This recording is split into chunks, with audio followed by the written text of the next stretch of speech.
ভারত এবং ইংল্যান্ডের মধ্যে এই টি-20 সেমিফাইনাল আজকে সম্পন্ন হলো। একটি রুদ্ধশ্বাস ম্যাচ আমরা দেখতে পেলাম।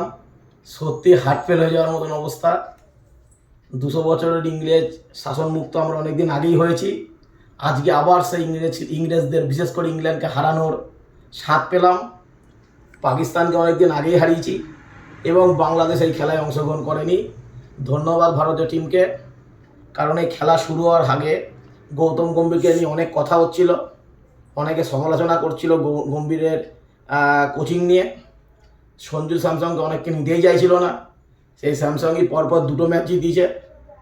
তাই আজকে মনে খুব শান্তি যে আমরা 200 বছর ইংরেজ শাসনে ছিলাম এবং তখন তো আমরা ইংরেজকে এদেশ থেকে তাড়িয়েছি। আজকেও ইংরেজকে আমরা সেমিফাইনালে হারিয়েছি। ফাইনাল নিউজিল্যান্ডের সাথে। আশা করব ভারত আবার নিউজিল্যান্ডকে হারিয়ে আবার টি-20 চ্যাম্পিয়ন হবে। Thank you.